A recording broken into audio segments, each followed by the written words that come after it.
Hey everyone, this is Phil Karen from the DII Service Desk. Today I just wanted to record a quick webinar, just doing a refresher course basically on handling Analyst tickets through the Analyst console. First off, I just want to give some contact info.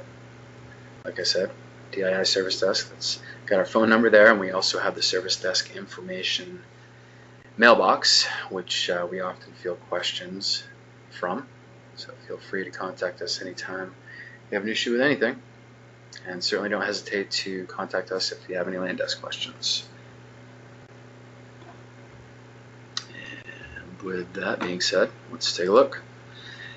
So I am currently logged in as if I am a member of the desktop support team. What we're looking at here is the Analyst dashboard. When you open up LandDesk as an analyst, this is what you see first right off, and as you can see in the open for my group area are the tickets that have been triaged to this particular team. Normally the tickets that come in from users will come to us at the service desk, and then we determine where they need to go, and off they go to the right group. So if you are on a team of multiple people, you're all going to see this open from my group area, and these are tickets that were submitted to your group. So what I'm going to do is take a look at this ticket here, unable to print. It's a typical desktop issue that they have to deal with quite a bit. And open this up. As you can see here, we get the affected user. This particular ticket is of course a test ticket, so we have our test requester account. Below that, email address, phone number, physical location, and department, and all of the pertinent details, hopefully, that the user provides when they document the ticket. So once you've determined that this is something that you want to take care of, something that you're going to troubleshoot, contact the user with, you want to hit the assign to me. And once you do that, go down here in the ticket information. This now, the status, it was open and it changes to in progress, and I am currently logged in as the test analyst, so the assignment details have been assigned to me. And obviously when you're logged in, you'll have your regular name there. So next up, we want to look at some of the actions. I'm just going to do a run through of the actions. The add a note is, of course, used when you want to add a note. This is anytime you want to document something that needs to be put into the ticket, something that maybe somebody else should know if they look at the ticket. Also, anytime that you add a note, it's going to send an email to the requester themselves, so they're going to see what's going on. So earlier I was in this ticket and I actually added a note, and as you can see, the caps lock are on, of course. So like I said, after doing that, an email gets sent to the requester with the note that you typed in there, as well as creating a tab down here that will display all the notes. And we're going to skip request from incident real quick. We're going to jump to more info needed. More info needed is super handy because obviously there's many scenarios where you're going to need some more information from the user themselves. So we're going to go ahead, we're going to click on more info needed because, let's say this particular ticket was an issue with printing. I'd like to know what that printer name is. So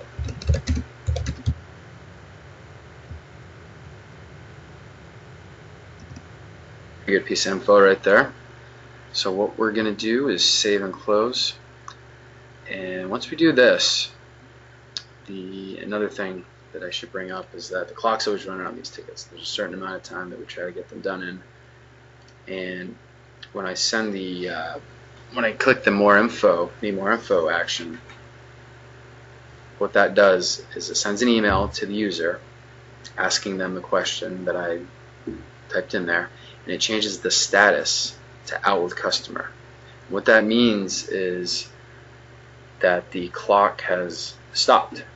So we're a breach time is not an issue right now, because until the requester responds to that email, the clock doesn't start up again. And once they respond, you'll see that the breach time comes back. And again, the question will show up underneath the Notes tab, so that every correspondence back and forth, whether it's through adding a note or requesting more info, is documented automatically under the Notes tab. In this situation, obviously, I'm not going to get an email back from a user because they don't exist.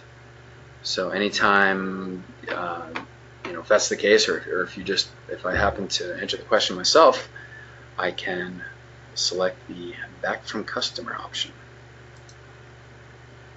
And as you can see, the only mandatory fields are the blue fields. So this is asking for details, but technically you don't really have to put any in. When there's the Back from Customer scenario, really isn't necessary to put any details in, so usually don't. But if you want to, you certainly can. So we're back, and as you can see, the status of the ticket returns to in progress, and the breach time comes back. So we're going to move into, with third party, we'll come back to a few of these actions. With third party is very similar to Need More Info, but it's typically used oftentimes by people in purchasing when they're dealing with maybe a vendor that's outside the state system. So rather than an email being sent to the requester, this essentially just stops the clock altogether. Some details are put in there to explain why, and that's about it for that. But we're not going to do that for now. We're just going to kind of leave that blank. And next up, we have reassign. Always this one will come up from time to time. If for whatever reason, when you're working in a ticket, you decide, well, this ticket turns out is not for me. So what you can do is you, like say this ticket, for instance, needs to go to, let's say, network engineering, for example. Find network engineering here, and as you can see, there is a blue mandatory field. So you'll have to put in reason for assignment. You'll hit save and close, and this ticket will then be reassigned to the network engineering group. You can also select a specific analyst.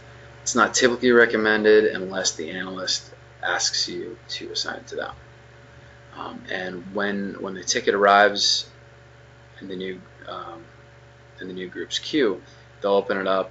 There will be a note, a tab actually, that says assignments. Down here, there's not, no, there it is right here. Yep.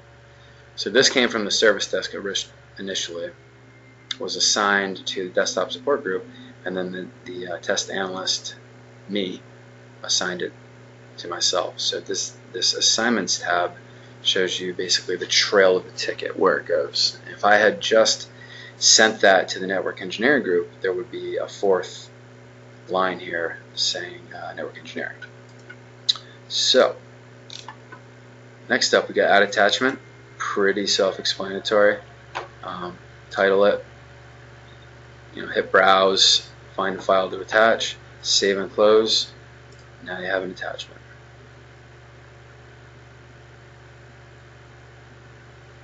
Add a CC recipient. Again, same type deal. Open up the window, throw in the email address, save and close, and now that particular email address, it can be a state email address, or it can be an external email address. Somebody who doesn't work for the state, that will work too, and they'll get all the notes and any information that goes back and forth through email through the ticket. Those people will also get. Okay, adding a child incident is basically just connecting a ticket to this particular ticket. This doesn't happen too often, but if for some reason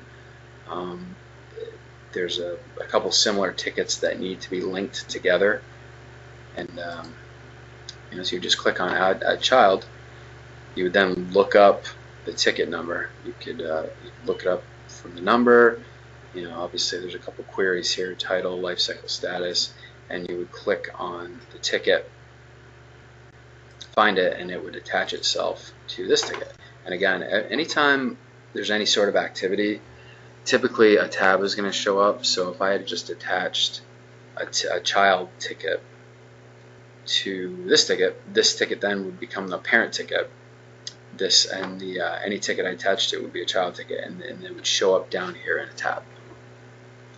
Adding a parent incident is just basically the opposite. We would treat this ticket itself as a child ticket, and I would go and find a parent ticket to attach this thing to.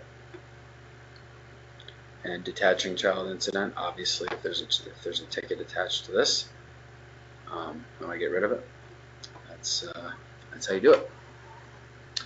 So as you can see, there's a couple more that I skipped over. This create a task is another handy tool. Basically, if I create a task, it essentially creates a new ticket that is attached to the ticket I was just in. This task is basically, the task would need to be completed. The task ticket has to be completed before the original ticket was completed. It's contingent on the task being closed. So like if for some reason there was a ticket for a printer install, we might create a task for the network engineering folks to turn a port on for a printer. Until they turn that port on, the printer is obviously not going to get fully installed. So you could create a task, send it over to network engineering. They finish it. Once they finished it, you can then finish the original printer installation ticket. Again, any questions about this, call us at 828-6620. All right. Creating a major incident. A major incident is when a large system is down, whether it's a print server, an email server, a Citrix server, any sort of database. So let's say, for instance, this unable to print ticket was one of many tickets that were coming in. Usually the major incidents are created by us at the service desk, so this doesn't come up too often. But let's just say that I wanted to make this ticket a major incident. So obviously going to click on this, and what you do here, we'll just say, we get much more specific obviously when we're doing them in real life, but say major print server outage.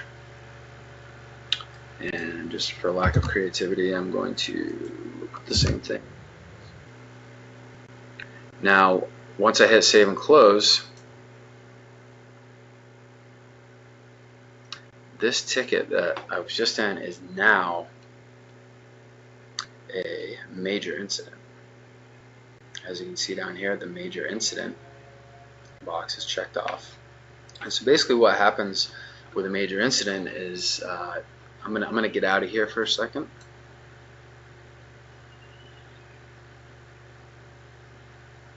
Slowly but surely.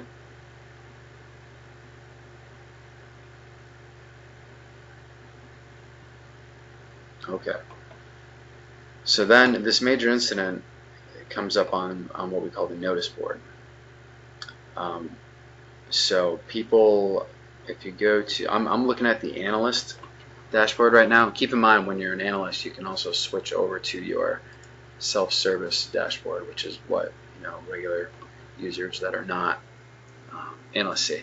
So what they'll see is this major print server outage, and what you can do when you see that, say if you're experiencing that issue, obviously, you go ahead and click on it, and it creates a basically a duplicate ticket of the major issue, and it attaches your name in a ticket right to that major issue. So it's pretty handy. So we're going to go back to the web desk. And so I'm going to go back into the major incident real quick. Now, anytime there is a, so if somebody, whenever people hit, I'm experiencing this issue, you'll see a child ticket tab. It'll be all the tickets that people created just by hitting that I'm experiencing the issue tab. And anytime that you add a note to the major incident, which is considered the parent ticket, all of the notes that you put into this thing will then trickle down into the children ticket. So anyone who's submitted a ticket for that issue will get all the updates. So next up, what I'm going to do, just so I can keep using this ticket, is no, I'm going to leave it. I'm going to leave it as a major incident. So we're going to get out of here, and I want to show you a few more things here that we can do. So I'm going to grab a different ticket.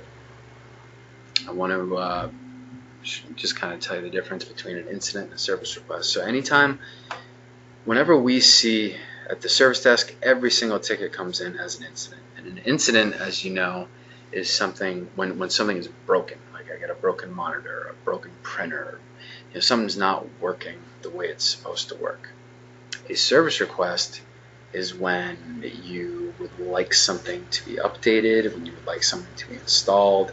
It's not necessarily as crucial as some incidents are. This is a perfect example of a service request. Somebody needs their internet browser updated. Now, normally when at the service desk, like I said, all of the tickets come in as incidents, and if I was to see this come into my queue, I would grab it and I would turn it into a service request before it even was sent here. But sometimes they slip through. So let's say you see an incident submitted and you're pretty sure that it should be classified as a service request. There's a way to fix that. So we're going to open this up. So again, browser update. Not something broken, not something, there's no dire need here exactly. It's basically a want, like a want versus a need. Granted, this person may need an upgrade, but again, software installation, stuff like that is more of a want. So as you can see, so I'm gonna assign this to myself, because you always want to assign to me before you do anything. Now there is a action right here that says create request from incident. So that means I want to take this incident, turn it into a request, because that's what it's supposed to be. So I'm going to click on this. Are you sure you want to carry out this action? Sure am. Yes. Now what that does is that's actually going to close the original incident. So incident 36653, which we're still in, is now closed or resolved. And as you can see in the history, this also shows you all the history over here of what happens within the ticket. You can see that a request was created. So you can either click on that, or if you go down here, because there was some activity, there's now a request tab. So what it does is it closes the original incident ticket and creates a whole new ticket. So the new request is now request 80694. So I can just click right on this, and this is a brand new ticket. So again, now that let's say I'm a desktop tech and I know that this person needs their IE updated, I grab this ticket, and I'm a desktop tech, so the category is desktop. I'm going to save that. I like to save everything. Assigned to me. Now it's assigned to me. So now, I can grab this ticket and go through the motions of what I was showing you before. And you just have to hit save and close a couple times.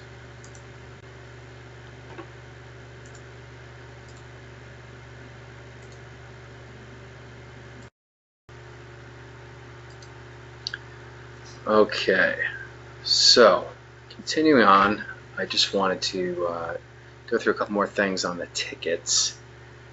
I got another ticket here.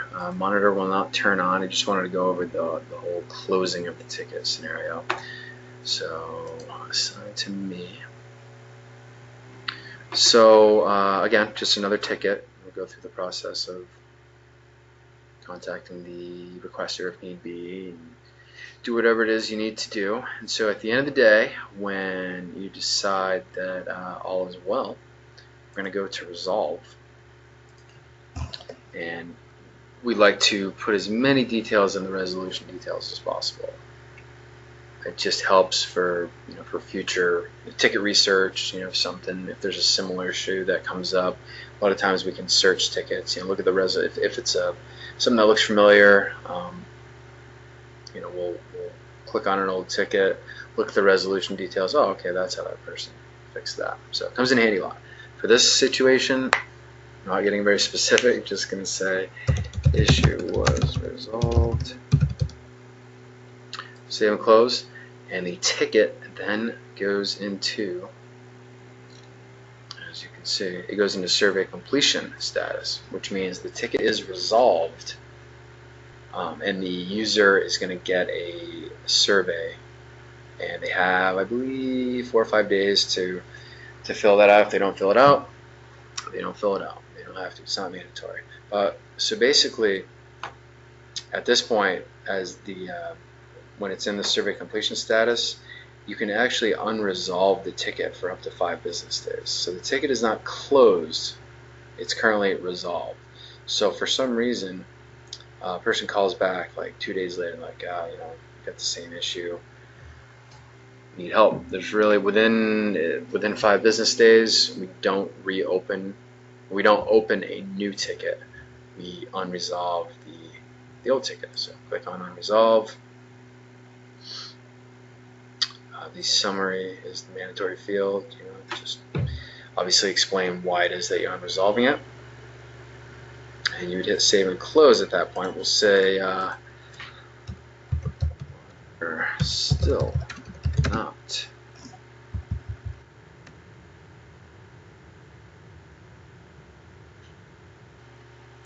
save and close. Ticket is now in progress again. So that'll come in handy every now and then, rather than opening up a new ticket. Usually we'll get these phone calls at the service desk. The person will call us, let us know there's still an issue. We'll grab the ticket, we'll unresolve it, and then the ticket then shows up back in the analyst's queue. Because once you resolve it before, it disappears from the queue. It won't be there anymore.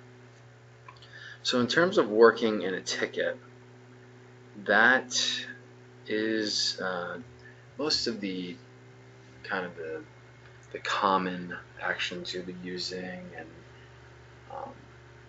there's several things you can do within a ticket. Let me just jump in one more time so we can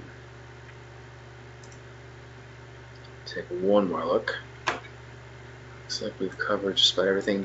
You'll have to disregard this place on hold for now because I'm in the testing environment currently, and that isn't an option in production, so that's just kind of there, so you can disregard that. Yeah, looks like we've covered just about everything in terms of actions. There's some other handy things here on the dashboard. The queries are pretty handy at times. You can search all the incidents that have been submitted ever, and got several fields here if you want to get real specific: creation date, update, status. If you know who it was assigned to, if you know who the group is. There's lots of ways to search. Same thing with requests. All the same fields you can fill in to try to get a little more specific. Incidents log today, requests log today, pretty self-explanatory. This UAR requester list is all the list of the authorized requesters. These are the people that can submit user account requests. Now the difference between what we're looking at, we're currently, what I just showed you were incidents and service requests.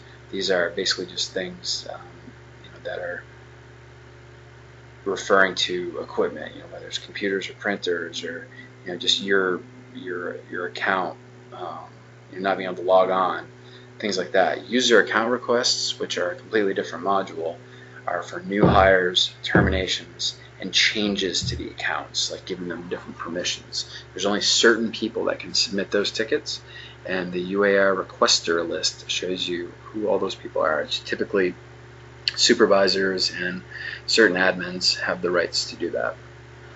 Tickets by life cycle. This is just all the different types of tickets there are. Basically, all of these are part of the UARs, with the exception of service request. All of this on-base, OCS access, MMIS, AD exchange. Those are all part of the user account request, meaning people that are either being hired, terminated, or having their accounts modified for permissions. Tickets from my group.